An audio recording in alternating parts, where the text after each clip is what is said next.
Well, good afternoon and good evening. How you doing? Good evening from London.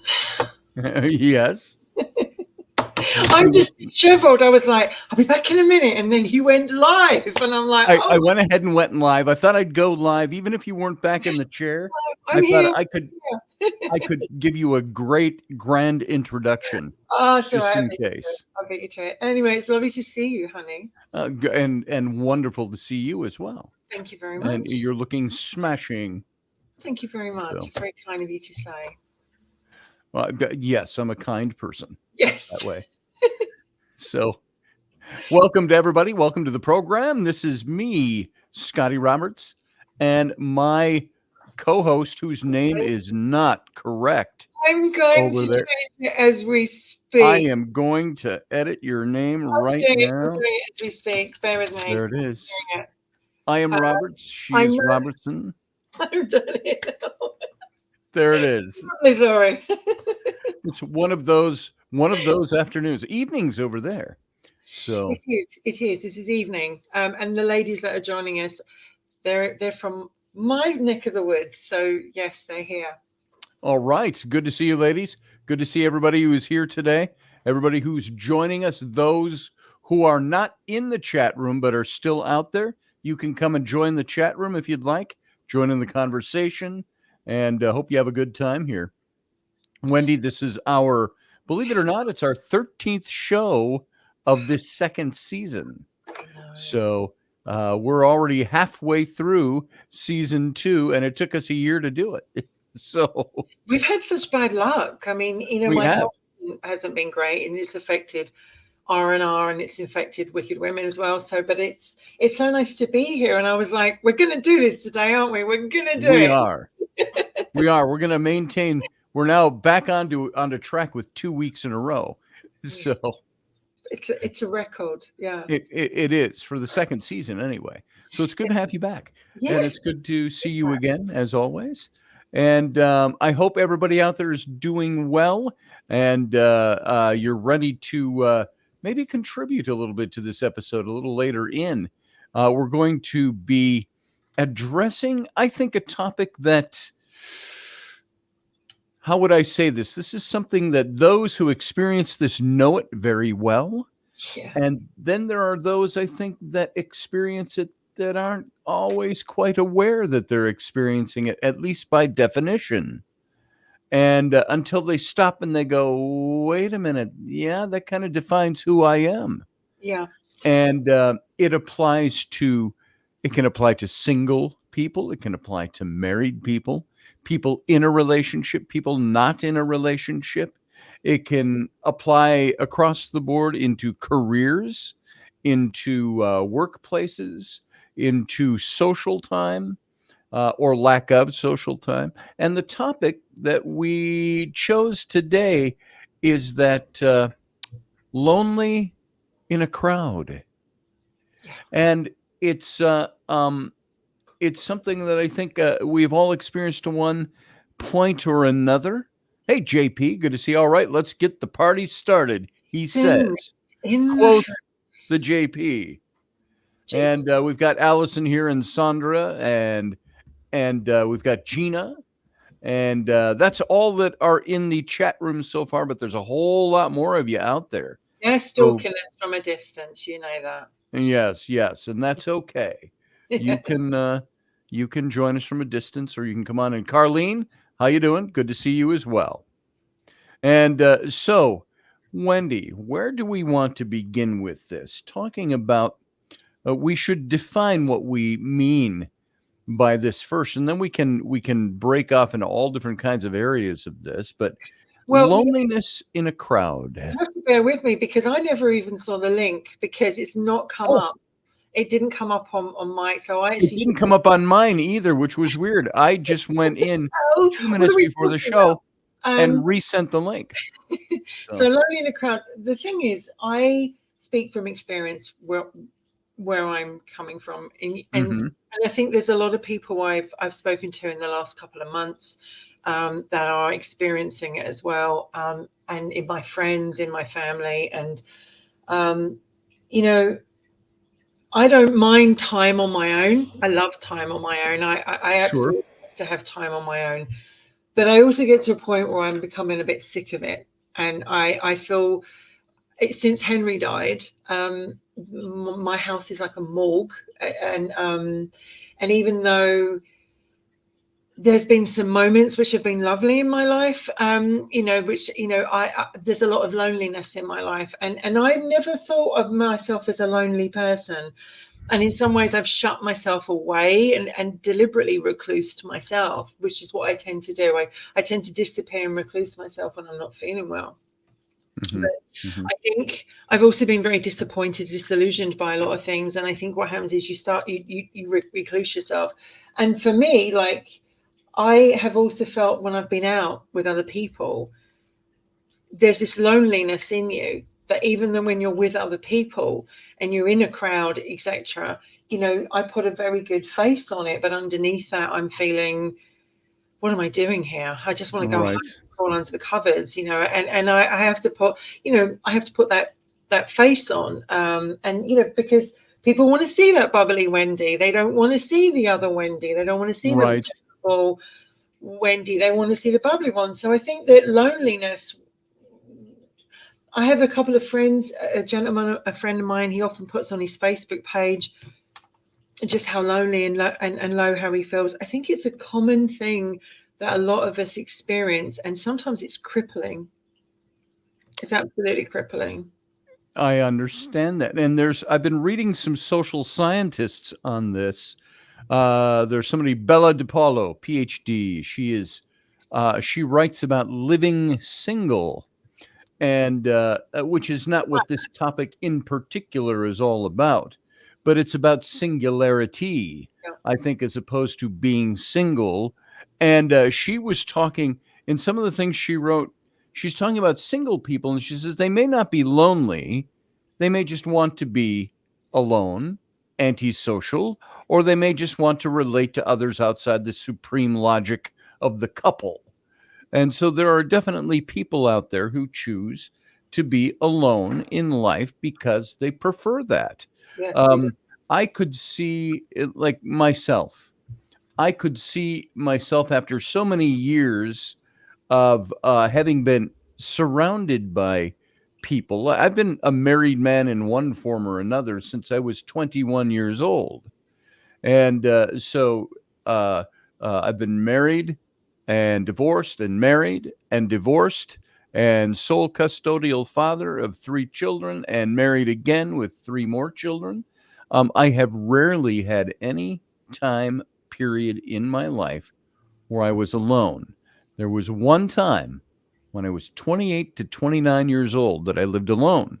But then I had a buddy who came to be a roommate. So, talking about living alone, there are some people who might look at that and go, I've been surrounded by people my whole life. Maybe I'd like to be alone for a while.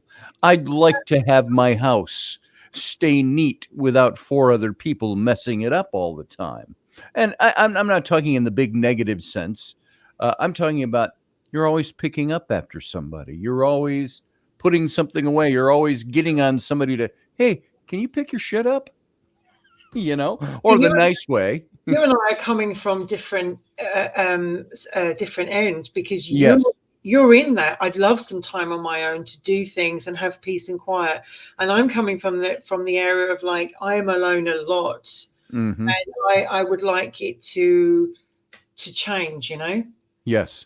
And yeah, and is this thing of being lonely, the different sides of the fence? Is it from the pastures are greener on the other side? If you're always surrounded by people, do you want to be? Boy, I would love to be alone for a while. Or if you have nobody that is, and you have friends in and out, or brief relationships in and out, but overall you're a person alone in life, where you're like, I want the other side of the fence. I want to be somebody who is surrounded by somebody who cares for me, loves me, is around. I got to pick up their dirty clothes and off the floor, even though it bothers me, or whatever.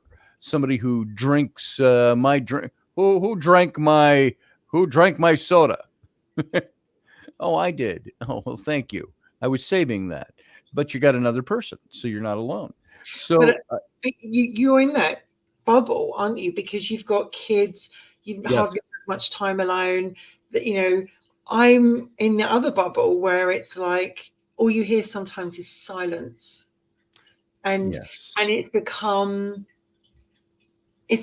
very loud sometimes, and you just think, don't get me wrong, I've been married and I've had all that chaos, although I didn't have the children, but I've had all that chaos and I don't mind it. But I think what you miss is the energy. When you live alone, the energy is missing of having perhaps something else in your life, because my mum is in her mature years, I should say, before I give away her age, and she lost my stepdad a couple of years ago, and she said to me, she experiences real loneliness, and people forget that elderly people, they do get lonely, and she says to mhm. me in her comical way, well, all I'm looking forward to is a visit from the grim reaper.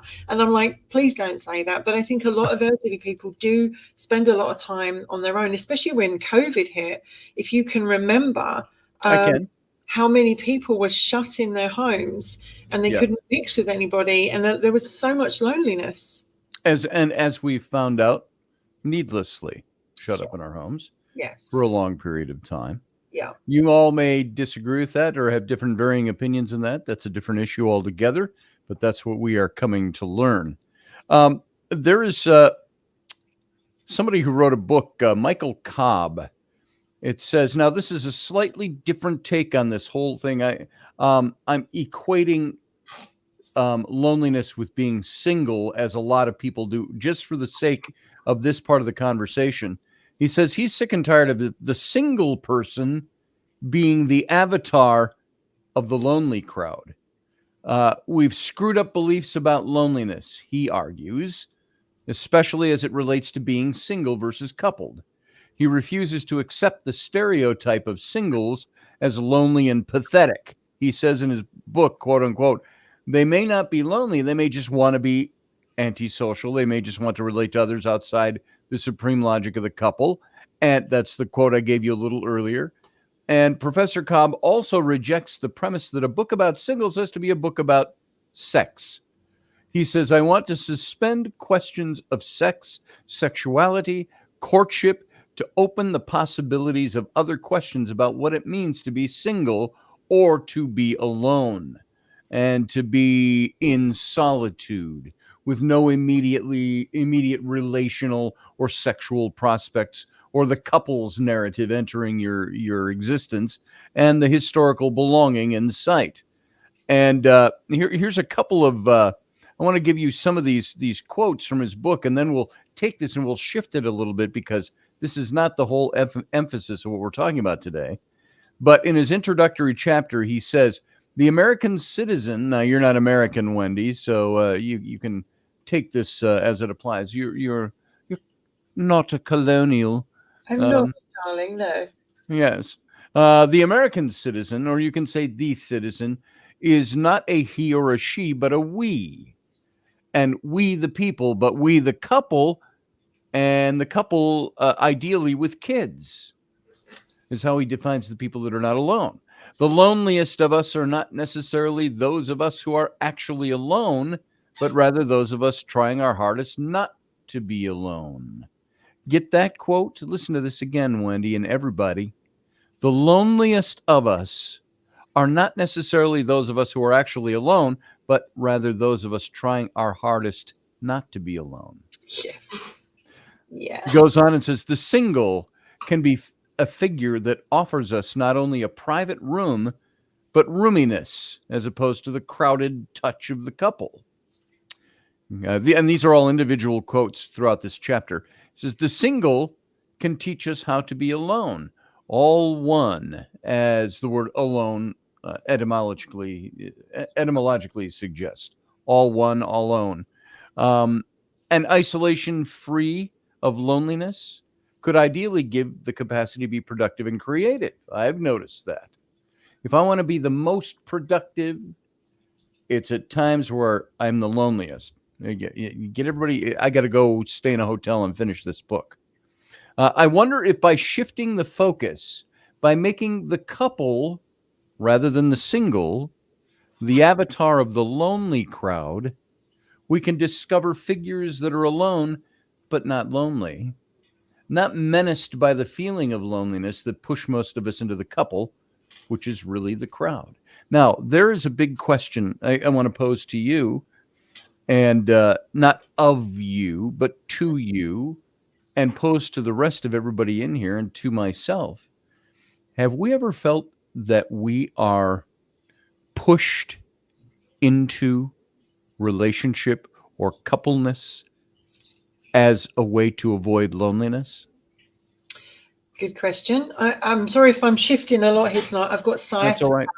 And it's just, it's kicking me tonight, my sciatica. Oh. I don't feel that I've got. I give massages, by the way. I just.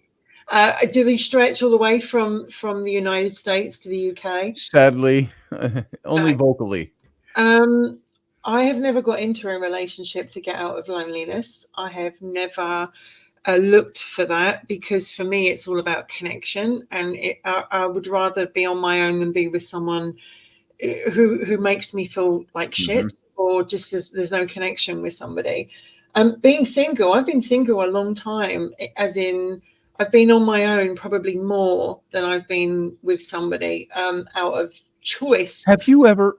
Not always, but some choice. Not to interrupt your stream of consciousness there, but have you ever entered into a relationship because you were afraid of being alone? No. Okay.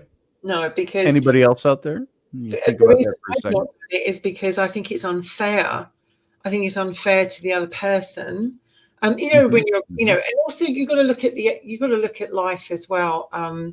If you date someone, and you're just seeing them to fill the void, to fill the hours away, you're not really being fair. And some people do that. Some people do that. They do that. I'm not like that. I would rather be on my own and spend time on my own than be with someone who's just, Is that something you've learned and acquired, that, or is that something you've always had?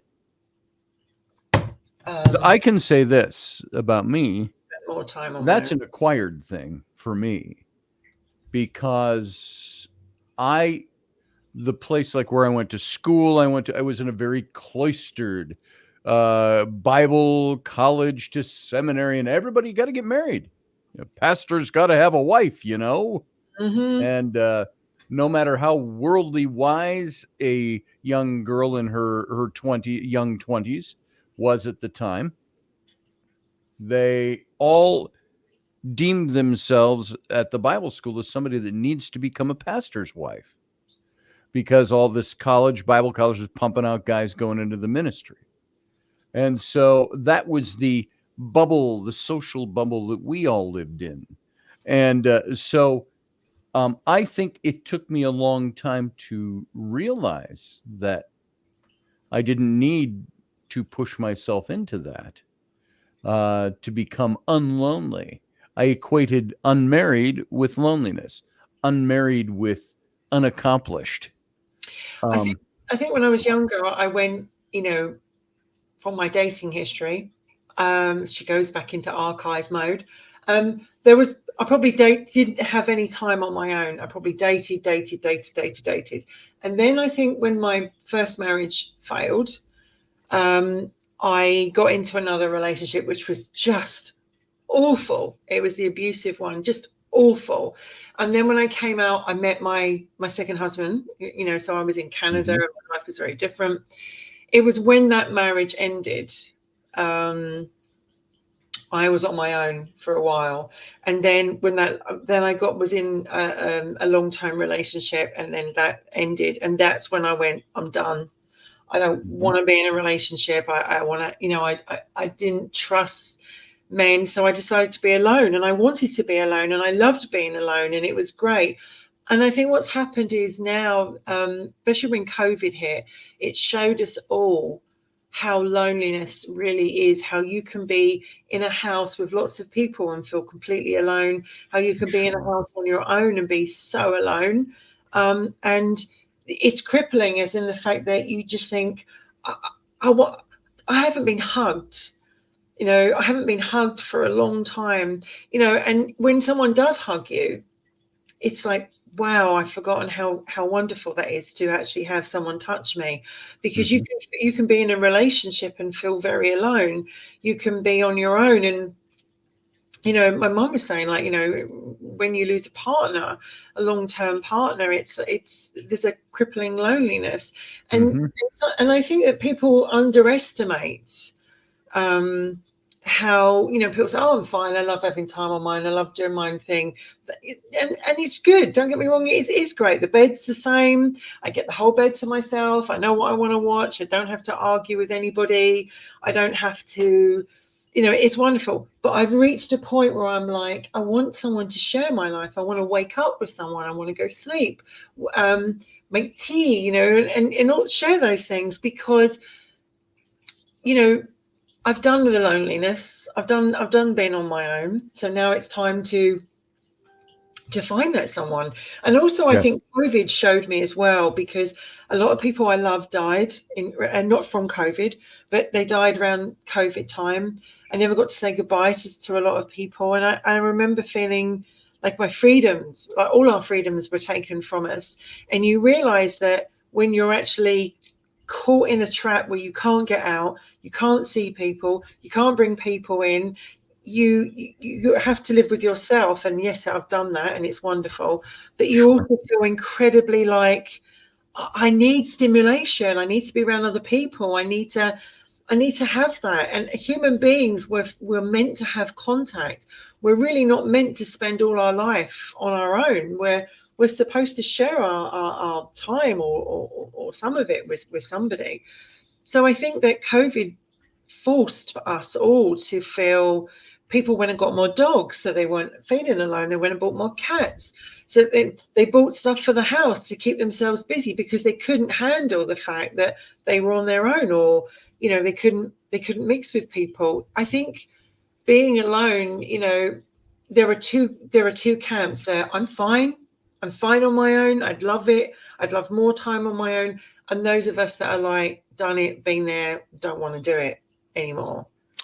I saw a meme. It wasn't a meme, it was a video graphic today, just scrolling through Instagram for a little bit. And I was just looking for it now as we were talking, and I don't see it off the top. Of course, you know, you sign out of Instagram, you go back in, you're never in the same place again. But it showed a man sitting at a desk, black t-shirt, like he's working in his home office and he's working on something. And his wife walks up. She's wearing a t-shirt and blue jeans, and she comes behind him, kind of turns his chair and sits down in his lap and puts her arms around him and her neck, or her face in his neck. And it was very calm. It wasn't meant to be sexual or sensual. And it said something like, if you want, it wasn't a if you want, it wasn't a call to action. It said, um, if you wonder what makes him better at what he does, that's the whole theme of the thing. If you want to, if you're worried about him doing better or why he's not doing better, you want to see him do better. It's the whole thrust of the one liner there. It said, this is what he needs. And he doesn't just want this, this is what he needs. And this is the truth. I think that there are a lot of men, especially, um, that men there's a two-sided coin here with men. Men can create a lot of loneliness for women, Yeah, even when they're with them. that's true. They can Men can be one of really basically two ways. They either really love and sustain the woman that they are with, or they are somebody who it's like the men that they have conquered. They have conquered the woman they wanted, and now she's at home or doing her own thing, her job, and he goes on and does his own thing. And there is a lot of neglect in that relationship, and unintended maybe sometimes. It's not that he doesn't love her or anything like that. It's that men tend to go, ah, the conquering part, the caveman part of me sought woman, must have woman, dragged by hair into cave. You cook for me, you have sex with me, we make babies. I go back out hunting dinosaurs. And it's kind of that thing that men do. And many times there are men that do that to their wives, their women, that don't realize they pushed her into a spot of being absolutely lonely, of feeling unattached, feeling no affection. Suddenly the guy's getting divorced and he doesn't know why. Well, I think What do I do? being in a And relationship and feeling alone is awful because, you've yes. all been there. We've been in a room with someone, you're watching telly, they're sitting on another chair or something. Hmm. There's this there's this silence which, yes, you're comfortable with because you know the person, but there's this other silence where you're both not saying what you really need to say or what you really Hmm. want, and you feel so alone. I've been with a partner and would have done anything to have had a hug from them or just feel connected, Sure. and they were just freezing you out, and Well, it's awful. there's also the flip side of that. There is and I'm talking in the loneliness factor part. There is the loving, happy couple, the relationship where the wife gives to the husband, and the husband is there, and he takes and gives back. But then there's the scenario I just mentioned. Then there's the other side of that, in that negative loneliness scenario, where there is the best way to put it. Was it on this show or my own show? I mentioned this very recently. I saw a comedy piece by Dave Chappelle, and some of the best comedians out there get into really deep, dark things with their comedy. You look at George Carlin and what he did. He got into some pretty heavy duty stuff for being a comedian. Well, Dave Chappelle does the same. And he's talking about love and relationships and stuff, and his comedy, everybody's laughing. And he says, "Do you know the only relationship in a family, how did he put it? He says, the man is the only one in the family who love for him is wholly dependent on what he produces." He says, you can love the kids, you can love the wife, and he gives all the reasons, and he built up to that. And he says, but the man, however, is the only one who must produce something in order to gain the love. He says, because if he doesn't produce, the love gets turned off.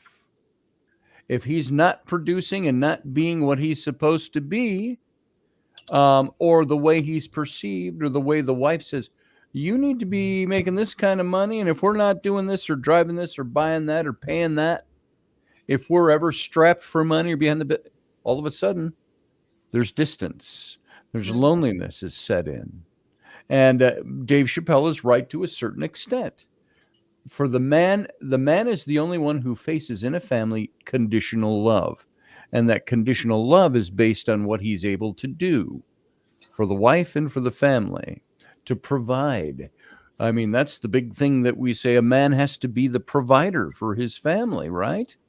And so um, that's one factor. The other part of that is there are times where women do to men what men do to women. They will, they have an expectation, and if that expectation isn't what they want, all of a sudden it's shut off. The switch gets flipped. And the men, or it may not even be that overt, it may be something where the wife is like, well, I've never been a cuddly type of person. You were when you met the guy, because he was attracted to that. Yeah. There's a sexual attraction with men. There is a sensual attraction with men. There's a touch and feel attraction with them, where when that is suddenly or eventually even over time, you go, wow. It's like the old joke. I heard this a long, long time ago. You remember cars when they used to have the bench seats in the front instead of bucket seats? I still have the bench. You've got one. That's right. You got a 67. So the man's driving, and his wife is way over on the other side of the bench seat, leaning up against the door over there. And she looks at him and she says, "What's happened to us? I remember a day where we used to sit together in this car with your arm around me while you're driving." And he looked at her and he says, "I haven't changed positions." So, sometimes it's the thing where the wife, what is the thing that drives you away from the man? I Is it think all? anything that Go ahead. splits you up and takes away your connection and makes you feel lonely is a big red flag, which Yes. you need to look at and go, why am I in this relationship and I feel so alone? Why and you may not sleep together, you may be in separate rooms, or you might be in the same bed, and that's even worse, being in the same bed with someone and you're like, there's this feeling so alone.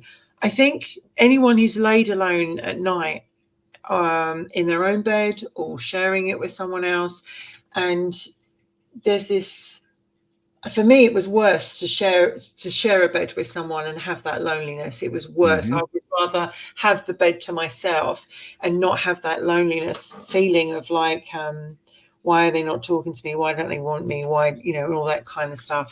But I think there's a very true saying, it's better to be on your own than to be with the wrong person. And I also think it's very true is that if someone is making you feel lonely in a relationship, especially in a relationship that you're with someone close and they're making you feel alone, that's a massive sign. And if you can't get past that and it doesn't change, that loneliness is going to get worse, or you'll start to look for something elsewhere to fill that gap. And I like what, by the way, what JP says here. He says men tend to be like dogs who give a lot of unconditional love and are often kicked around. And so I think let's dig a little bit into this lonely factor and what we do about it, because men. I was going to focus on the male part of this. We can get back to the female aspect of this as well. But the male part of this, what is loneliness? It's that feeling that there's no affection.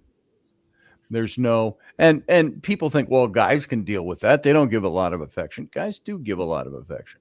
Guys are sometimes, they have found psychologically, a hell of a lot more emotional than women are. We just express it differently. And that's not comparing on a scale. It's just saying we tend to be more emotional. We're the ones that go, well, why isn't my wife giving me a hug? How come I hug my wife every day? My wife doesn't hug me back, or things like that. This is what guys will do. And we notice the absence of that. And the absence of that for guys will lead guys to, and frankly, women, I got to tell you this.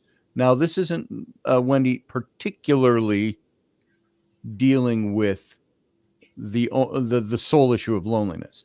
But guys in a relationship, women, if you have gotten to a place where you're not doing that much sexually or intimately with your man, do you know that affects your man? Men aren't just like, whatever, pshaw to sex. I say, I can live without it as long as you can't. I get it. I understand.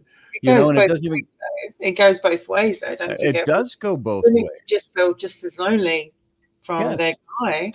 But guys, we feel it's like that dog that loves unconditionally, but never gets pet or gets kicked or pushed away or so on.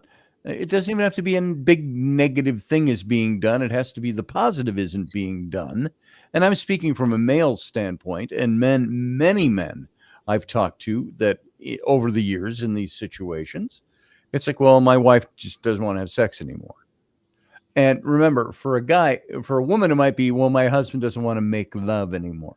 For a guy, my wife doesn't want to have sex anymore. It can work both ways. You It can be can. with a guy and be so attracted and date and live together or whatever the situation is, and they just don't want sex. And you're like, what's wrong with me? Why don't you want me? Mhm. And they're almost frightened to pay you any attention in case you jump on them. And I Right. think guys probably feel the same way.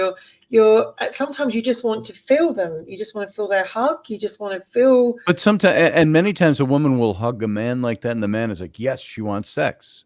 Yeah. And so I understand that part too, that aspect. And JP says, you go can ahead. die from broken hearts. 100% you can die from a broken heart. Yes, JP. Men hurt from relationships often manifest in the physical.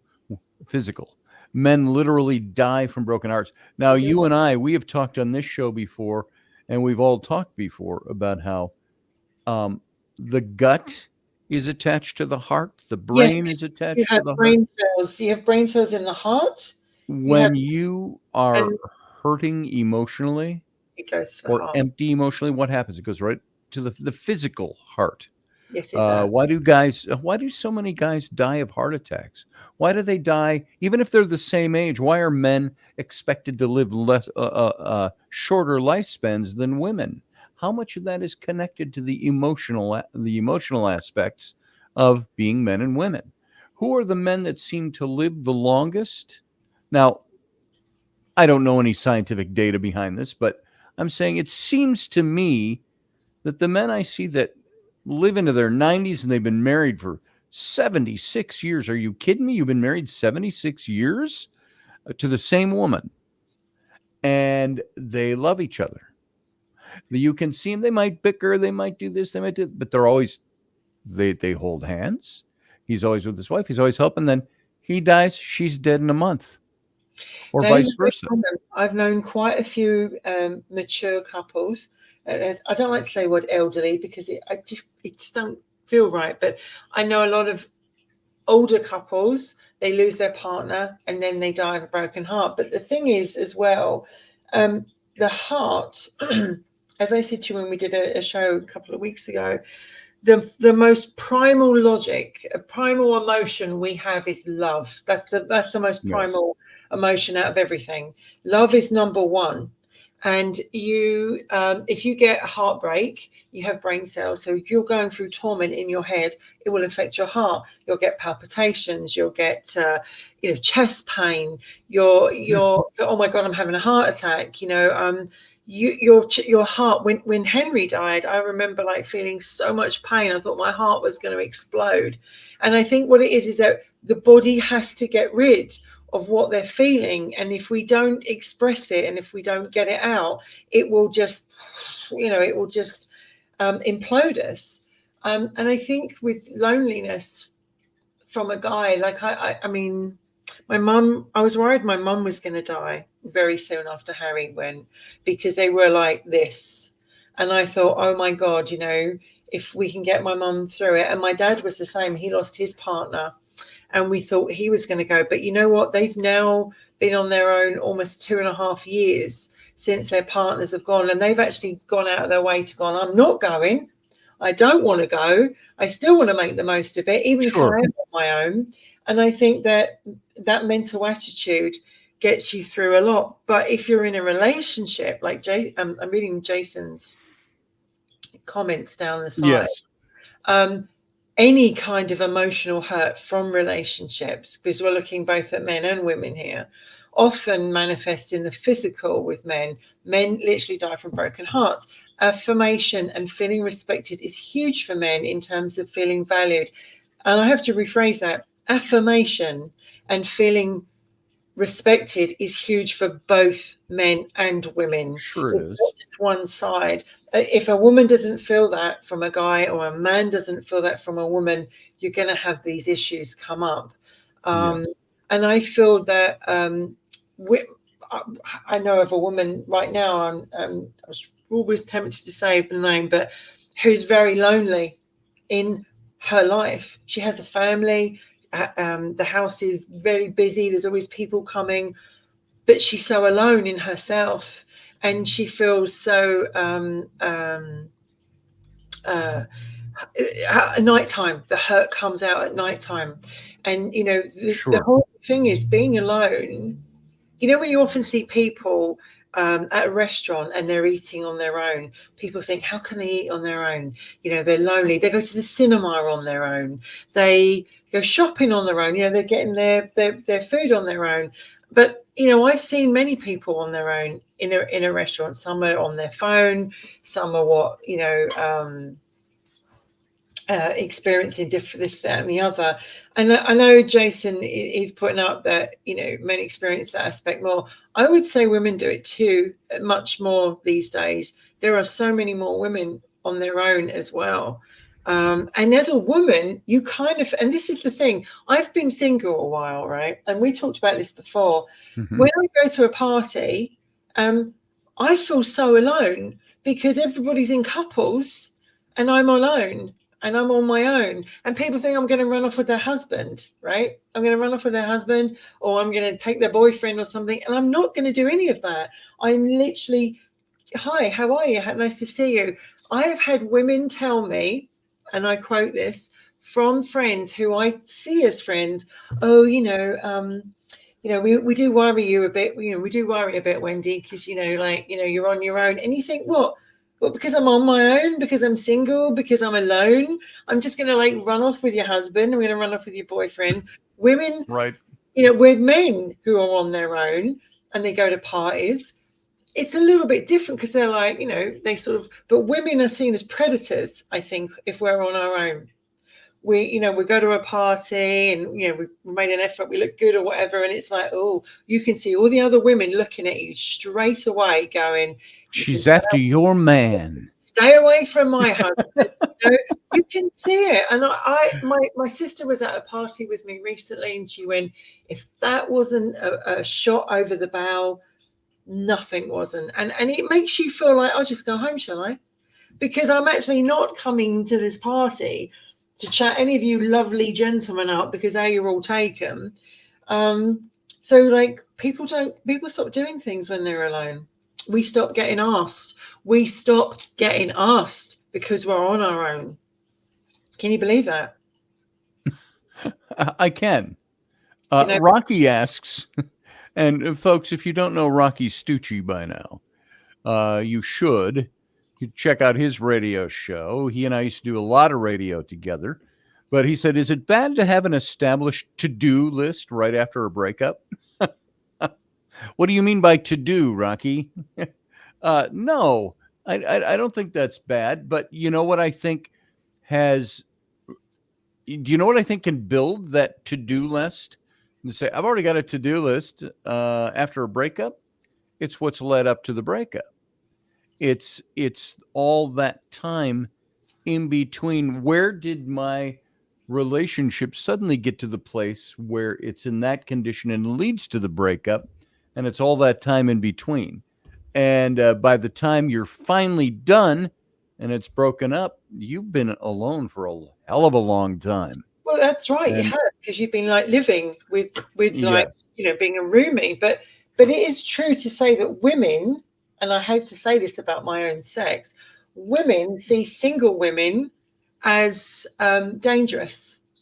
A lot of married women see single, alone women as dangerous, where I don't feel that guys at a party would actually look at a guy on his own so much as it's like women have this thing. They are looked at differently. Single guys at a party and a single woman at a party. Unless that single guy at the party is acting like a single guy at a party. I usually, you could see a single guy at a party and he could be holding his drink. Yeah. And not mingling, not doing his thing. Oh, that's Jack. Jack's got divorced a year and a half ago and he's still the lonely guy. Or Jack can't find a girlfriend or whatever.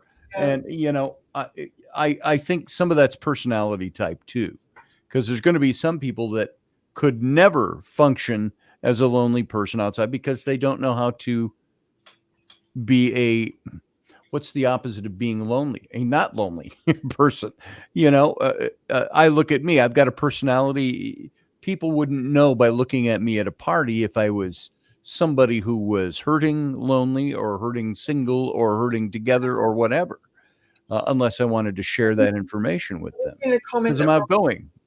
Rocky's comment that he's just put up. Can you put that up, Rocky's comment? What's Rocky say here? Single women feel the wrath of all the insecure married women because they probably let that ass go, if you know what I mean. You talking about the married women? Yeah, I do know what you mean. And guys do that too. I will say this, Rocky. How many women are like, I still love my husband. He's a teddy bear now. He was an athlete with a six-pack when I met him, and he's a fluffy teddy bear now, but I still love him.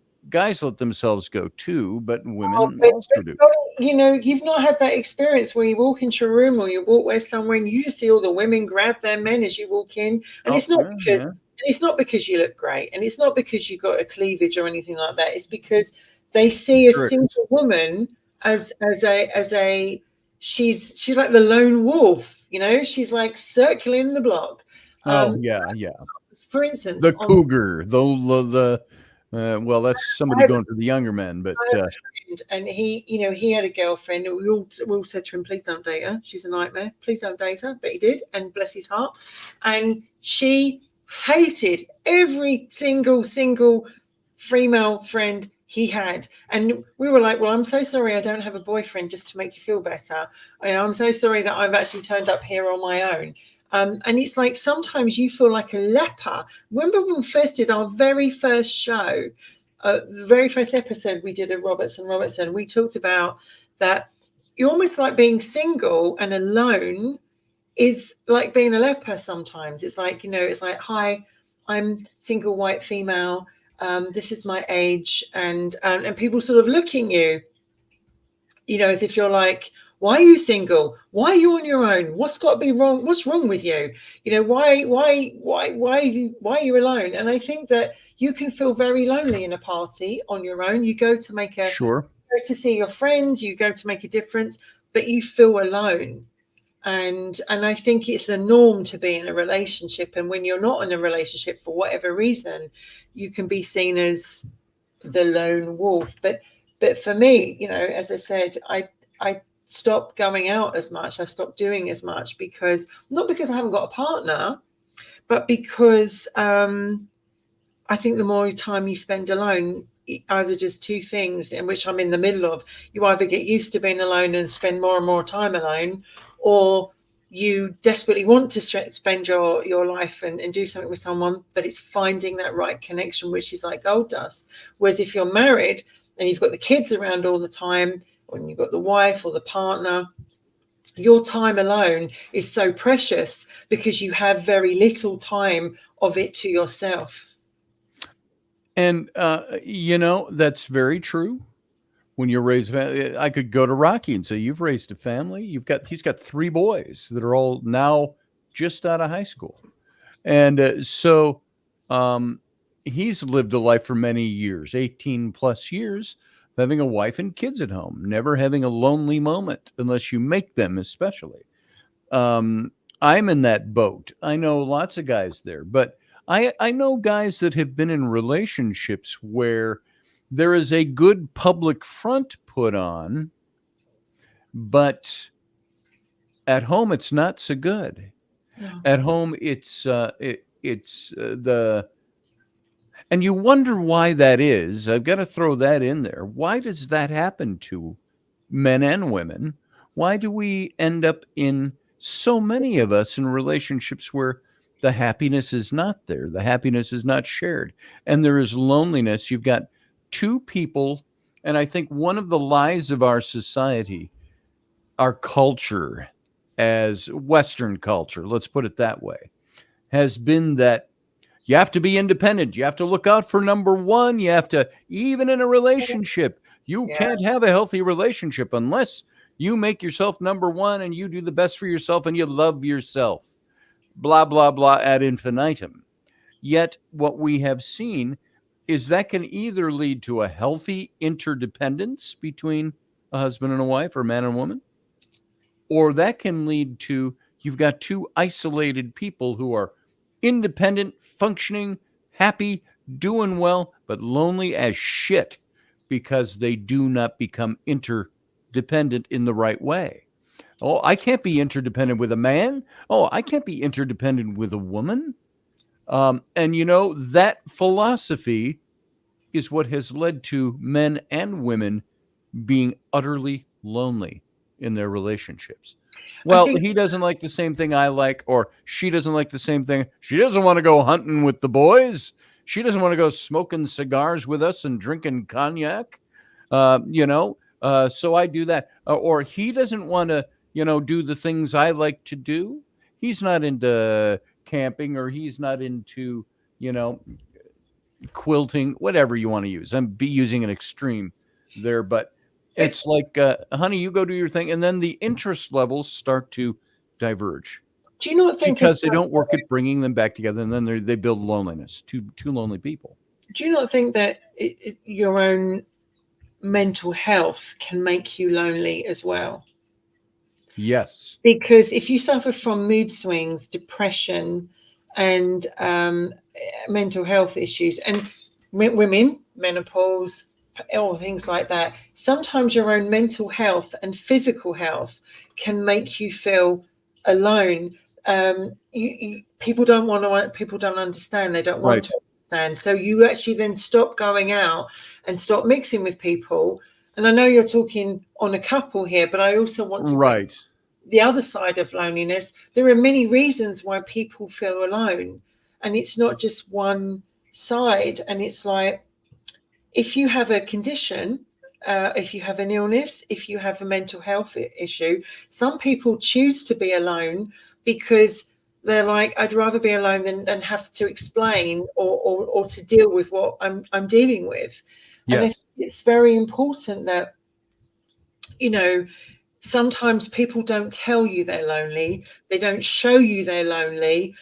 You have no idea they're feeling lonely. And inside, like people talk about Robin Williams, for instance, let's look at him. Right. We Right. knew that Robin Williams was feeling lonely. They never knew that he was going through this. And the man took his own life. And suicide, and using that word, Mm-hmm. is very common with people that are feeling alone. That's why Samaritans are called. That's why people ring up a chat like helplines. I just need to talk to somebody. I'll go for a walk. Loneliness. Who knew that Robin Williams would do that? Sure. I'm sure his wife, when she went to bed that night, did not think that she'd wake up in the morning and find a man Right. who was happily married. He was newly married in that marriage. Mm-hmm. And they slept in separate bedrooms due to the fact that he had his mental health issues and he was up and down all night. She had no idea he was feeling like that, and I think he's not the only one that we know of that's done that. And I think sometimes, when do we tell someone we feel lonely? When do we actually open that link and go, I'm struggling here in this Right. relationship, I feel alone, or I'm feeling alone here? Because sometimes our partners don't want to listen. They go, what, you feel alone? I will tell you You feel something. alone? We encourage people when they are depressed or feeling suicidal or things, that always we encourage them, talk to somebody, reach out. But do you know what leads to those loneliness is a step there Mhm. to those situations. Yet we don't encourage, maybe we do encourage people to talk about their loneliness, but we don't talk about that. People don't talk about their loneliness to their partner or to their significant other or to their closest friends. 'Cause it makes Not many guys get together and have a drink, have beer and a cigar and go, I've been meaning to tell you, Steve, I'm really lonely. Guys don't do that. It's just not the way they're wired. Well, I think a lot of And men find they feel, not what's the word? A lot of men find it very hard to tell people how they feel, yes, and to actually admit they're lonely. It's I think women in general tend to chat away a lot more to their friends or be sure. you know, where men tend to keep a lot more in. So yeah, right. You're probably, they don't talk about it because they think, well, I don't want people to think I'm a complete, like, you know, basket case or a loser, or I'm not, you know, in my masculine power, or whatever that, you know, we've been taught to think. Sure. And I do feel for that because, you know, when I worked as a counselor, I talked to a lot of guys that, you know, came for counseling, and men are not really taught to talk about their feelings, really not, you know, even now, like Vinnie Jones does this whole campaign, and he says, you know, talk, men should, you know, men should be there for each other. We should hear what the other one's not saying and ring them up and say, what's going on? You okay? And, you know, men should talk to each other and should talk more. And it's very true. You guys, It is. And it's hard for guys to break that particular barrier. really, I've got only a couple of friends in life that I've been, male friends that I've been that open with because we've given each other kind of this permission to, or we've come to each other in mutual issues. I got this issue and I got that issue. And yeah, you too. Yeah, you too. Yeah, let's talk about that. Hey, let me punch you in the arm first. Yeah, come on. Now let's talk. You know, we're that way. Or let's get some cigars and talk about it. So that's what guys do. And so women, as you mentioned, they have their different release valves to get that stuff out. But what happens? We can talk to other people about it, but the people we're with are the ones that don't talk about it. The partner we're with, or the people. And so we talked about this show being about loneliness. Loneliness isn't only for people who don't have anybody. I think most loneliness that's out there is experienced by people who are supposedly within happy relationships. But those relationships are not happy because those people are all lonely. There's a loneliness there. There's a factor, and I've mentioned this before. We've talked about this before. Separate rooms for couples. Now, I've seen that in, you know, my 87-year-old grandfather or something, you know, or grandma and grandpa have different rooms. Okay. I've seen grandma and grandpas have the same room, being in their late 80s. It's the couples that are in their 40s and their 50s, and you're looking at them and you go, how come you have separate rooms? You don't ask that out loud, but you find out, you know. I will tell you this. I did not get married to a woman and want to share my life and have her know every little inch and nook and cranny of my nakedness and my soul and my brain to have a separate room. I didn't. To me, that to me, this is just me. Feels like being a roommate. you are roommate. Okay, you go have your good night. I'll see you in the morning for coffee. I've No. always said to people that don't, and you don't have to share the bed every night if one of them wants to get some sleep or whatever. But if you're not sleeping, if you're not sharing intimacy, if there is no intimacy, you are roomies. You are not a couple. And I think that's when you lie.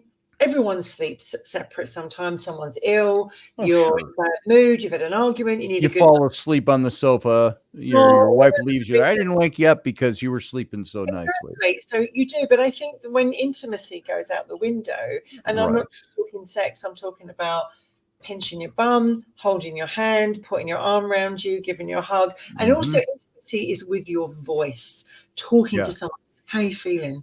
How are you getting on? How are things for you? And I think that so many people would crave just to have somebody ask them, are you doing okay? Yeah. How are you? And it doesn't even have to be, their partner. Are you doing okay? It could be, hi, woke up in the middle of the night, saw you moving. Were you dreaming too? What are you dreaming about? What are you talking about? What are you reading? What do you want to do tomorrow morning?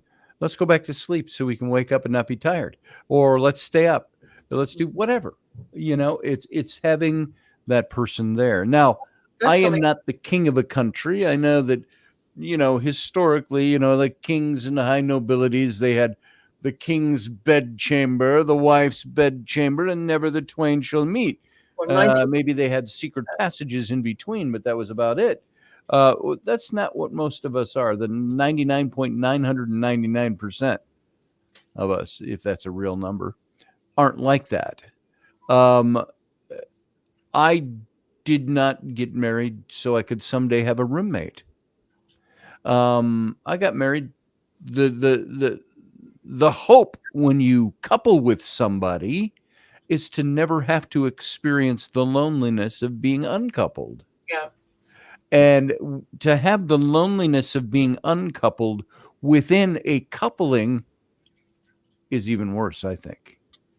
I think you're right. And one thing I've really appreciated since I've been on my own and I've started to see it, I really miss having someone to cuddle up to at night. Really, really miss that. You know, like reaching out to someone during the night and feeling the hand or the arm around you. It's really, really important. And I think that when you're in a relationship and the other person, there is no intimacy in like that. You feel like, what the hell am I doing? I'm certainly wasting my time. And I could actually go out and be with someone who wants to do that. Why would you put yourself constantly through that? That's a good question, isn't it? Yeah. And there are reasons, I suppose. But why would we also want to put somebody else through that? 100%. Why would we want to be in a relationship or maintain a relationship that we don't want to be part of, or that we are creating loneliness for the other person and probably loneliness for ourselves too? Why do we want those things? Why do we stay in them? Why is do we think that we're going to live for 400 years? It's always the nighttime for me that's the worst, because I don't know about you, Scotty, but when I'm on my own at night, obviously your brain goes over stuff, but it's the heaviness of the quiet and the dark, and things are magnified. You end up feeling more alone. I feel more alone at night because, you know, than I would in the daytime, because you're lying there and your partner is either not with you or they're in the other room, and you're just like, I just, you know, as human beings, we need to have touch, and we need to feel wanted and desired, and we need to feel held. And you talk to so many people that go, I just need a hug. I just need a hug. I just want to feel like, and it's a different one. Oh, here you are. There you go. There's a little hug for you. You want someone to really hug you and feel that their person. You want somebody to soak you in, is what it is. It's the soaking in. It's the taking in. It's the exactly. Andrew, I understand where you're coming from, and there he is. Yes. I am. Hello, sweetie. Hey. Go on. Long time no speak. Yeah. It's only been like what, 48 hours, if that. Yeah, not like that. Yeah. 36. Yes. You know, I was going to call in earlier when I saw that you threw up the link, but I was driving and I remembered that my sound system doesn't like to sync to my phone, and I was just prepping you all for. You can call in at. We're approaching 5 o'clock, so. You know, you brought up about, you know, men don't talk about things unless there's that special, you know, permission. Right. You know, and it's interesting. You know, there's a lot of societal dynamics there with that, right? You look at, you know, our parents' generation, our parents' generation, and things like that. You know, the greatest generation, the quiet generation. Yes. That there was a lot of, you don't talk about these things, you just do. You just do. You know what? You can sit there and you can stew in something all day long, and it's not going to get you anywhere. Just buckle down and do it. But you look at, like, with the greatest generation, and even into, like, you know, the Korean War era and Vietnam, right? Those era guys. We had outlets for stuff like that, right? We had the VFW, we had the Foreign Legion. or excuse me, the American Legion. The American Legion or the Foreign Legion? The Foreign Legion. That's where you snuck off to if you did war crimes during the Second World War. Right. That's right. Fallschirmjäger guys jumping into Dien Bien Phu. Was in the 50s. But that's where you could go and you could talk about things. And there's a catharsis in the sharing of war stories and the drinking and commiserating over battles won, battles lost, men lost, things like that. That there is a therapy in that, and you went there to do that. But then you start looking at the later generations, and you look at things, and this is one aspect of men and how we deal with things. But it's that was that safe space kind of thing, like you're talking about, where you could discuss those things and talk about your problems, or talk about the things that led to the problems that you have, and talking about them works through things, and so it's interesting to kind of see how opinions and thoughts on dealing with that from the male aspect or from the warrior aspect, if you're, prior service or something, has changed over the years, and where there's a lot of things that were really good, but have kind of become undermined because you don't see as many people signing up for things like the VFW or Legion.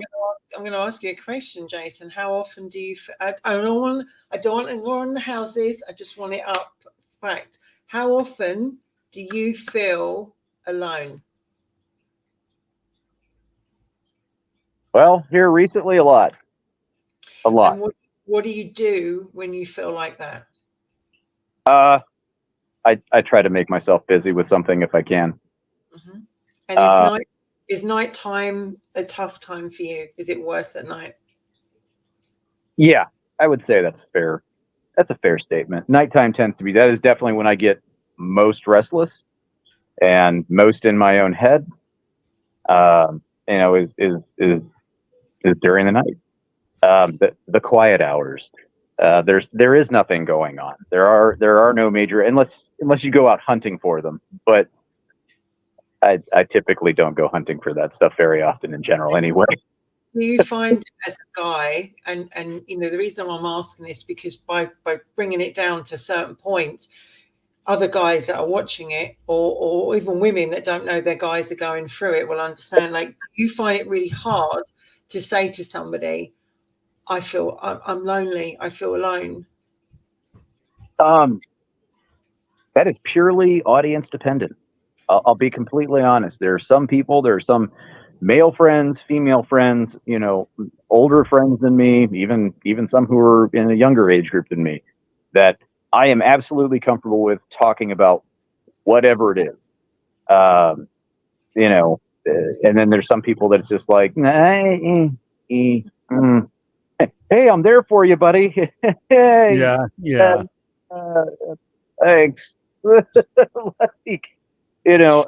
it really just varies on the person. Does loneliness hurt? Does loneliness hurt? Sometimes it does. And for me, when it starts to hurt is usually like, and you kind of know some, a bit about my most recent kind of situation.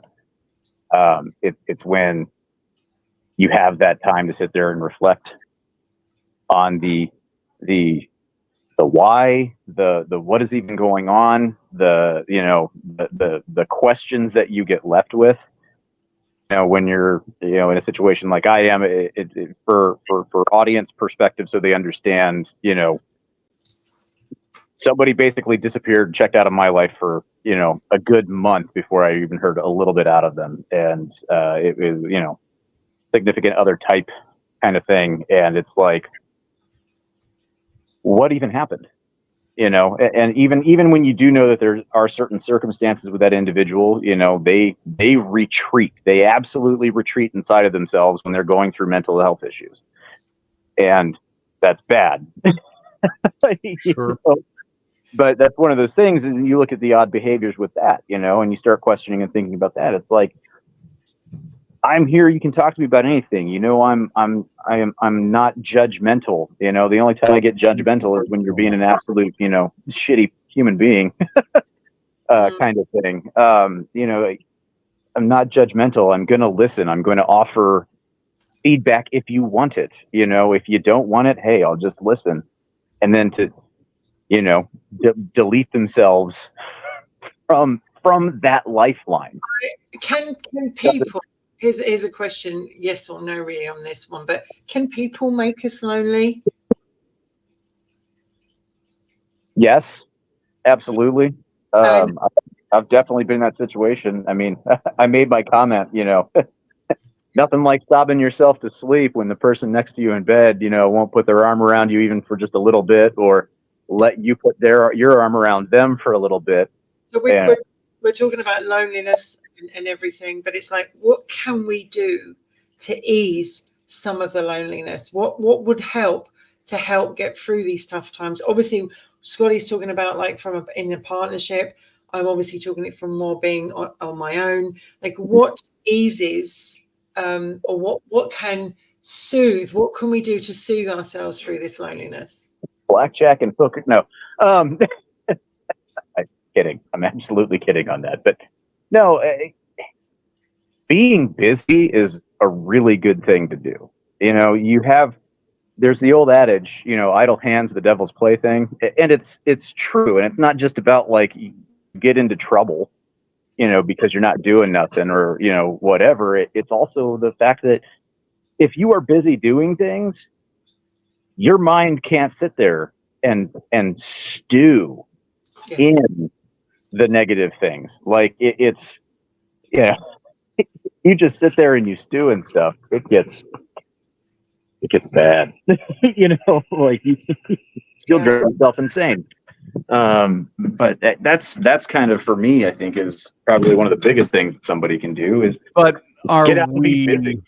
When we do that, are we just burying things so we don't have to deal with them? I personally, for me, I think there is a little bit of that. There is a little bit of burying, but I think if you do things right, it's not a bad burying. Sometimes you've got to tamp things down and do things so you can kind of let things process and matriculate slowly, like it filters through.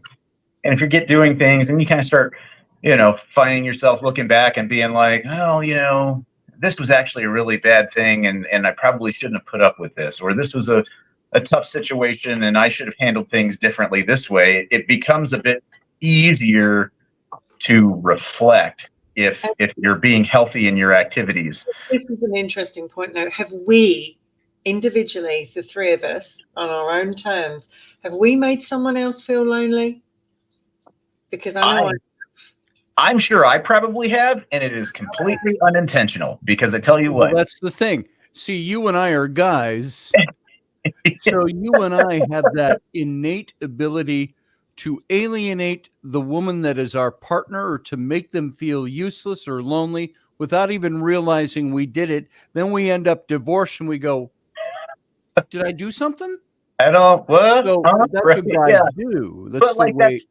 That's one of those things too, where it's like, and you know, I hope, you know, there's a reasonable amount of women who are watching things like this, because I'll tell you, at least from this man's foxhole, all right, with you know, okay, you see all the memes floating around on the internet where it's the couple in bed and the guy's like looking like he's deep in thought. I wonder what he's thinking about. He's probably thinking of other women, and then he's like, you know, I've been doing this for the last 4 days, and you know, I've been going through it. Suck, squeeze, bang, blow. I can't get the engine to run. Is it the carburetor? Is it like all of those things are going through a dude's mind.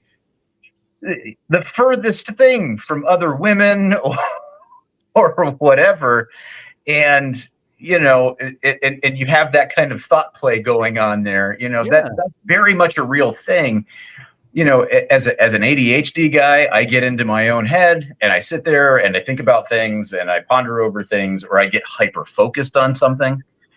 And it's like, dude, I have a hard enough time realizing how many hours in the day have passed since the last time I checked my watch.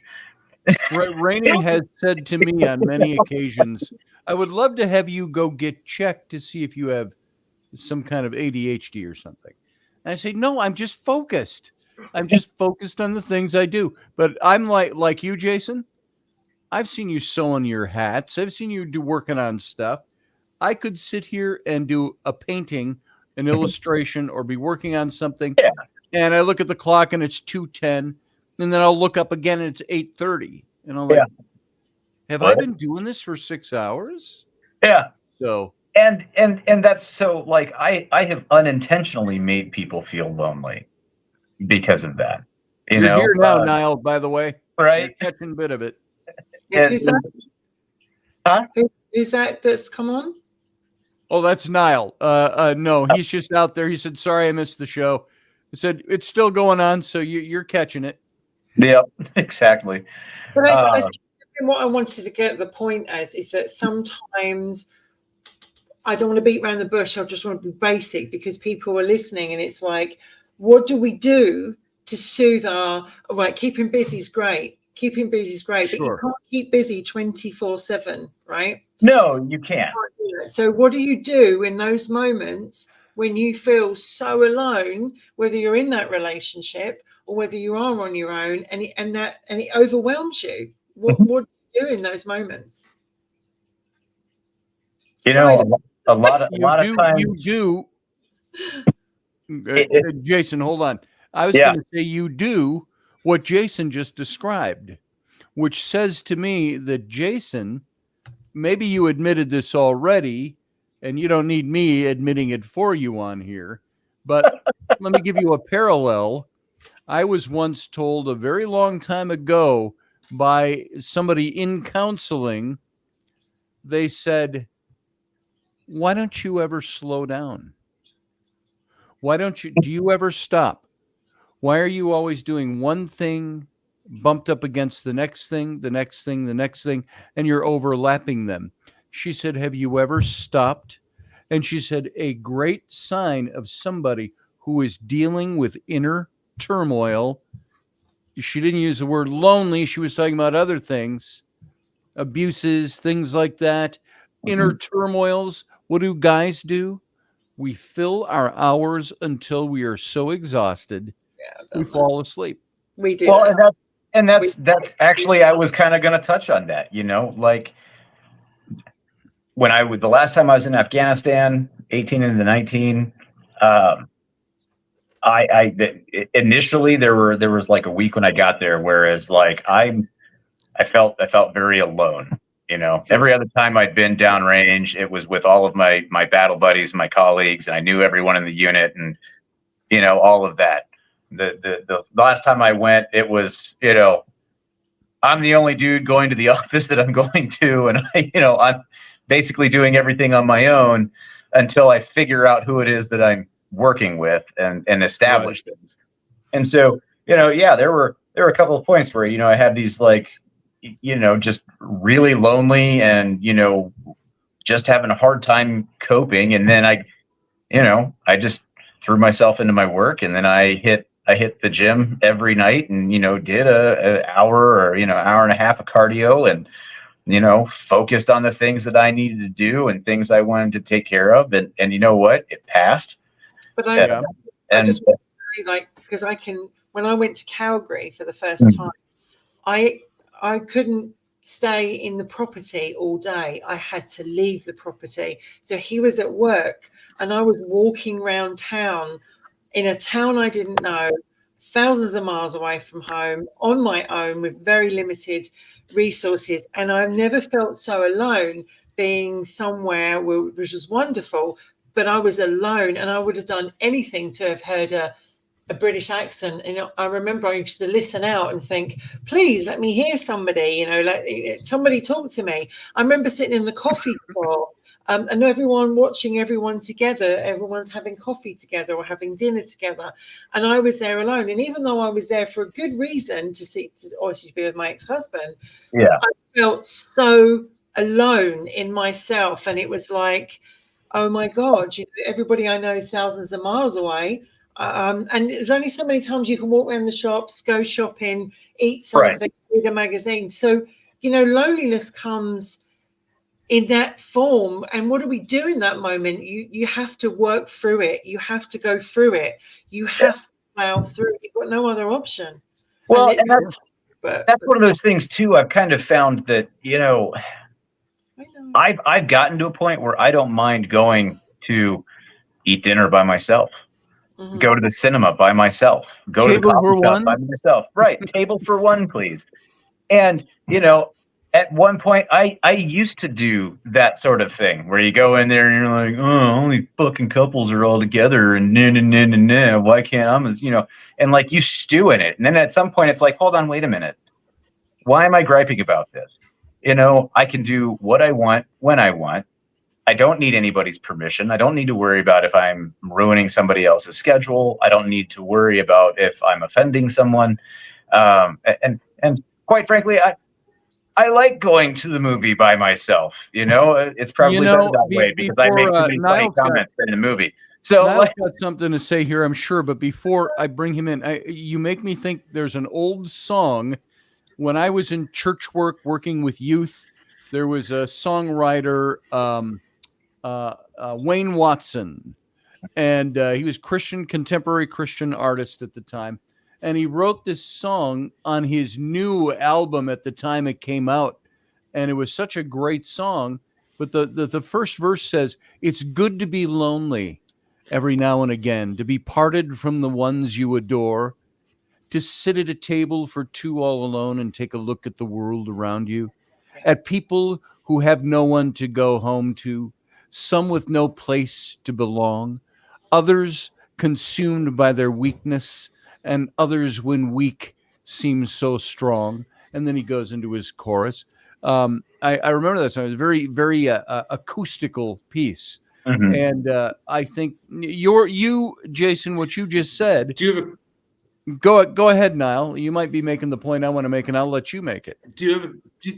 No, it's okay. No, I was just going to ask you the lyrics to that song. Do you have them in text form? I presume I do. I'll get them for you. Would you mind sending them to me because it's a very Christian song and very so.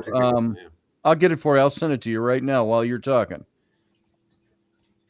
Absolutely, cool. Thank you very much. You can send them on Facebook or something, whatever suits you. Yeah, thank you, brother. Hey, sure. Wendy, how are you? Hello, sweetie. I'm all right. How are you? Yeah, I'm doing fine. I just thought I'd jump on for a minute. JP, how are you doing, brother? Another beautiful day in paradise. I jumped in on the after show. I think I jumped in somewhere between PTSD and ADHD, somewhere around that. I think you were talking about that stuff. And I was like, well, this wasn't exactly what I expected. Last week's show. Somewhere between there's a bit of circling around multiple topics. I remember. I just remember the wording of the show was lonely as the world. Lonely in the crowd, something like that. I think lonely in the crowd. Yeah, that's right. Yeah. I was speaking to a couple of friends about this very topic. I've always been a kind of a lonely person. Some people don't understand that. I suppose some people feel that if you're happy with being lonely, if you're happy to be a loner, that is something that is very unique to people in general. Yeah. But I would say that loneliness is different from being alone. For being comfortable in being alone is very different from loneliness. Loneliness is I don't mind being on my own, but loneliness is very different, isn't it? Very different. Well, in loneliness, there's something missing. There's an aspect that's not there. There's an emptiness. When you're alone and you're comfortable in your singularity of existence at that point, there isn't necessarily that hole that needs to be filled, that ache for something that's not there. Some of it though you can you can learn to go from being lonely to being okay with I'm alone. Scotty, I'll right. call back in because I think it's my connection is really bad, so I'm going to call back in and Okay. if that's okay. We aren't going to be going too much longer, but yeah, go Well, ahead. give me 10 minutes. All right, give me 10 Okay. minutes. Some of us Thank you. going to bed. Yeah.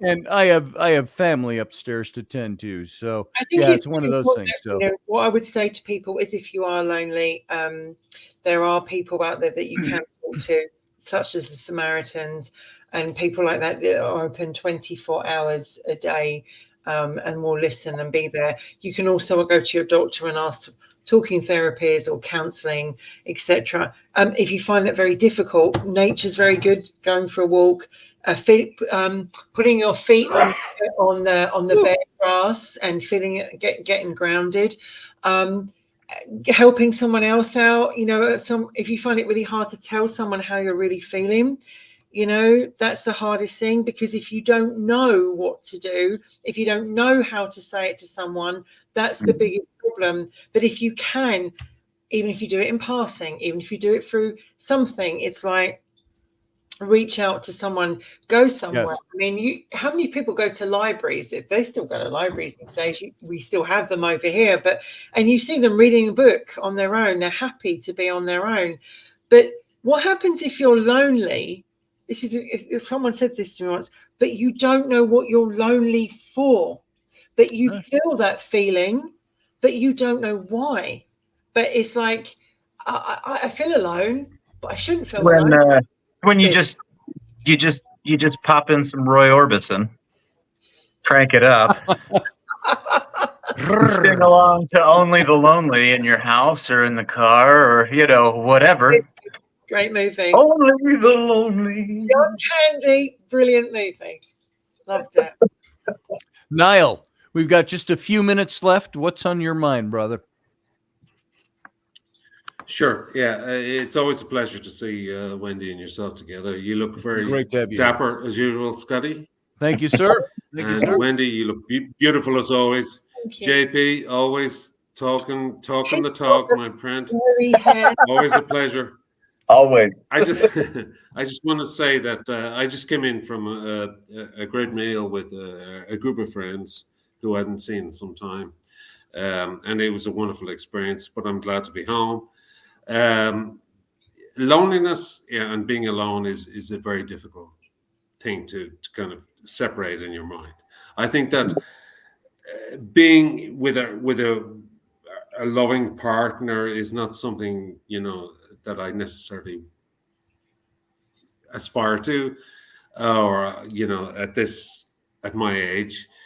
But being with friends is very important. So and also being capable of forgiving yourself for past mistakes, and being at one with yourself, and just being able to accept your own company is extremely important. Because if you can't accept that, you'll be living in a nightmare forever.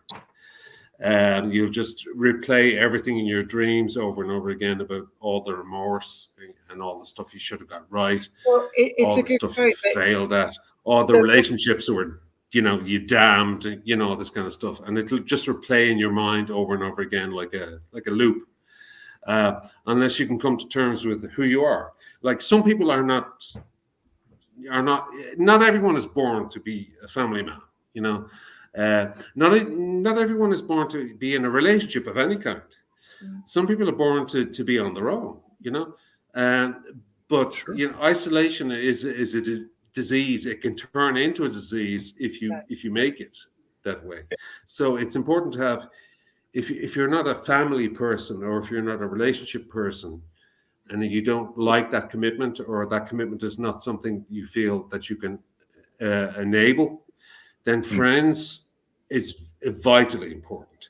If you get to the stage where it's just yourself, me, myself, and I talking to, if you're just talking to yourself, that's the worst thing ever. So it's important to have friends. Romantic relationships come and go. For some people, they're, you have to have them. You just have to have the yin and yang kind of thing going on. For me, no, it's just that would drive me crazy. Or in my case, have a dog, because dogs and animals, great companions. But Niall's right, because the relationship you'll have the longest in your life will be with yourself.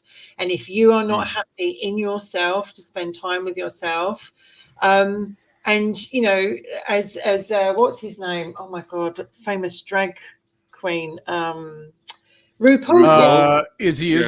If you don't love yourself, how the hell are you going to love anyone else? Like, if you can't love yourself, how the hell are you going to be with anyone else? Listen, I am very comfortable with myself. If I was a lonely guy or alone, I look at my surroundings. This is the world I live in. This is what it's like. I am filled with things. And like Niall, I've got my friends. I'd be down at the pub. Or I'd be doing my reenacting stuff with friends and things like that. I have so many things that make up and comprise who I am as a person. I would never be a quiet, lonely guy making mac and cheese and watching reruns of Friends the rest of my life. It's just not my thing. Well, the reruns of Friends is what would force me to start my pistol. But there it is. And I think Can we Wendy find would a better show? agree with this that loneliness and being alone are completely different things. Yes. Being alone. Like I spend most of my day alone, but my friends are always there. My regrets, they're always there too. The worst place to be, let me put it this way, the worst place to be is on your own, alone, in your own head, 24 hours a day. If you're in that place. So true. And again, it reminds me of the Bruno Mars song where Leonard Nimoy did the music video for it. Sometimes I don't feel like doing anything. And it's got Leonard Nimoy shuffling around town in his robe and boxer shorts, buying groceries, watching William Shatner on TV and changing the channel. Getting annoyed. Yeah. So it's, that's the song. And some people are like that. Chuck Thurston says, I'm comfortable being alone and just doing nothing when I want to. And there's nothing wrong with that. I had Henry for 11 years and I never felt alone when I had him because it was full on and it had a companion. Since he's been gone, I can honestly say I probably feel more alone and I wonder if he hadn't been there for all those years, would I have felt alone more? Probably I would do. And because I tend to recluse myself and shut myself away quite a bit. And people go, where's Wendy? She's disappeared because I recluse myself and I disappear. And I think, do we recluse ourselves and become more alone because it's our way of dealing with things and coping with things? Yes. Or is it because we just think, what's the point of talking about it? Because A, I can't, B, people don't want to listen, or C, I'm not sure what the reaction is going to be of some people because, like people we know can come up with comments sometimes and you're like, what? Where did that come from? Like, even in a relationship, your partner can turn around and say something to you. You'll work up the courage to say something to them and say, actually, and then the next thing you know, they floor you. They floor you with a comment and you're just like, I don't know where to go from that. So you just recluse in. And go, what's the point of talking to you? You don't want to hear what I got to say. So absolutely. And you kind of touched on something interesting there. Your partner coming up and saying something, right? I very much like Scotty, and it sounds like a lot like Niall. Really? I'm okay. I'm okay being alone. Yeah. Right. I'll find something to do. I'll find a way to entertain myself through the hours. I love my friends. I love spending time with my friends, etc. But like sometimes you have a partner come up and say something to you, and it's like, why aren't you doing anything with your friends? What about all your friends? All you do is just go do something, and you're like, Why? I'm cool where I'm at. I'm cool where I'm at. I'm doing what I keep want to do. shoveling it on you and shoveling it on you. Like how many times can I tell you in a different phrasing, do I need to switch to different languages, Morse code, spell it out in a large sign? Like, I'm okay not hanging out with my friends and not doing anything.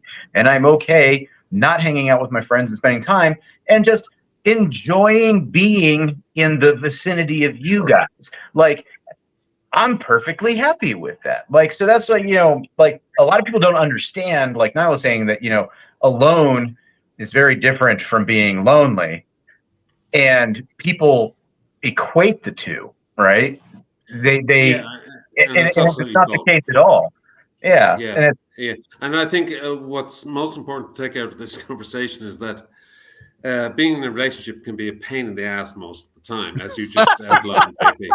There's truth to that. Yeah, because you have to sacrifice so much of yourself. I love my wife, but being in a relationship, sometimes you have to watch your P's and Q's, and you have to watch. We're going to see this person, and you have to act a certain way. And right, no matter what type of relationship you're in, you're always going to fall into that scenario. Sure. But it comes up at that point.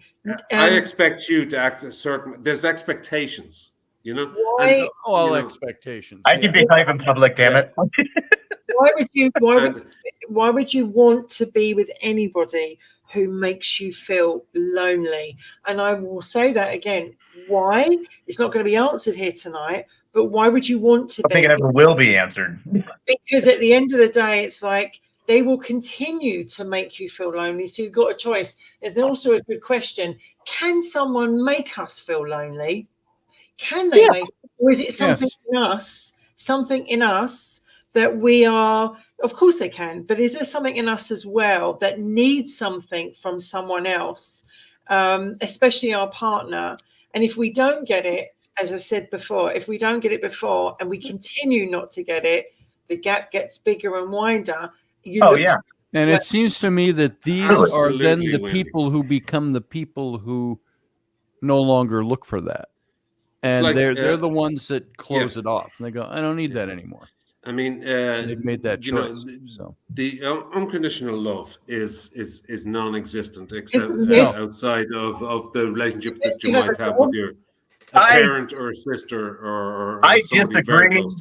I have to respectfully disagree with that. Okay, that's fine. No, everyone is different, but I'm saying in general. I have the scars to prove it emotionally. There are exceptions. I have an unconditional friendship with an ex-partner who used to be a sexual partner, and but we ended up like we couldn't bear, like, we got on so well together, even though we were incompatible sexually through orientation, that we couldn't bear being together because we got on so well together. So we said, listen, this is outrageous. We can't, even though our orientation is not the same, we have to stay in touch, and 12 years on, going. We are like the best friends. We'd be lost without each other. Yeah. And partners have come and gone. Some partners have said to her, who's this guy why are you so close? And we've had to explain ourselves. It's like, okay, if you fall in love, just let me know. I'll disappear, as if that's going to happen. And this person who I'm talking about is a trans person, and we have been not sexually compatible, but we've been friends for 12 years. And we just couldn't live without each other. But it's sexually, it just couldn't work. But she has gone through various relationships, and I've had to explain myself on many occasions to these men and these women, because she's very explorative about her own sexuality, which is fine. And do I get jealous occasionally? Yeah, because sometimes I wish that I had that thing that she wanted, but I didn't. And that thing that I wanted, question, my friend. it was the smallest thing. And when you nail it down, our friendship is much more important than the smallest thing about our sexual compatibility. Our friendship has turned into like hours and hours and weeks and days. I buried her father. I buried her mother. I buried one of her brothers. I was there at the birth of one of her son, a very young child, just recently. It's like, it's like, and for her partners, they get very jealous of this, even all these years later. I'm like, it's just, so sometimes you can have a mental connection with somebody, which is so profound and so overwhelming, which kind of it's like a soulmate story. Excludes sexuality in a way. I will tell you, and this is a topic for a different show, Wendy, but I have had very good friends like that, Niall, that I am that close to, that I love. I've had people say, "Well, are you guys gay?" No, it's not that kind of a love for this person. I've had friends like that, and I got to tell you, to this date, there's not a single one of them that are still here. That's Uncle Dave. It's a different. He died, but there's some of my friends that are just. I don't have close friends like that anymore because, for some reason, they all either ended it or moved on to something else. It became less important to them after years and years. Not because anything phenomenal happened. It's because just the situation's changed. Yeah. And with Dave died. And so I don't have that. So I crave that as a guy. I crave that close, intimate friendship, and not intimate in a sexual way. I'm talking intimacy in that way that says I need that from somebody. And we've got to almost end on that note because I have to go. Okay. But I hate could to stay over here all night, about... but another night. Great to see you, Wendy. And you, lovely. Take care. Thanks for calling in, Niall. Good to see you, brother. Let me know when the next time I can get on with you and your sisters. Right on, you got it. On Sunday, obviously, Wicked Women, 10 o'clock. Come and check us out. Wicked Women, 888. Hey, Gina. Gina Modler came in. It's like that show on English TV, women girls. Yeah. No, we're not like that at all. We're not like that at all. Honestly, Friends. we're not. Loose like women. Show Friends. Like that. Right, Jason? He will tell you. We got to find loose women. Yeah. Niall, take it easy, brother. Talk to you soon. Always a pleasure. Listen. Hate to let you go. See ya. Jason, same for you. Hate to let you go, but we'll see you later. Thanks for being here. Bye. Wendy, always not a pleasure letting you go. I know. Here it comes, that moment that you and I dread, the music. I know. But we'll have to make up for it in other ways. So. I hope you've made it. Hope it's helped someone tonight. I hope people have got a few tips from it of what to help going through. Yes, and you too. And we'll be back next Tuesday. You'll same be back time tomorrow and Friday. And we've got tomorrow is what do we got tomorrow? Intrepid Radio. We have Intrepid Radio on Friday. KB show tomorrow morning. KB Castle by the roadside, right? Yes, KB's morning coffee with KB. He'll be on first of all, and then I think Val might be doing Myth, Legend, and the Paranormal tomorrow night. Right. And then just before you, I think, and then you come on with Intrepid Radio, and then Intrepid Radio. Yep. He's out there in the audience. Who is? And just checked in. He says, "Hey guys." Hey guys. And then on Sunday, Wicked Women will be back at 10 o'clock. There you go. Time, and I've got It's Sunday Morning with yours truly, 9 a.m. It's you again on Sunday, Scotty, just at different times. That's right. All right, Wendy. I will get us out of here. Everybody, thank you for being here. Thanks for being part of the show. Music. And Wendy, as always, I love you. I'll talk to you soon. Bye. You have a good night. Live long and prosper, everyone.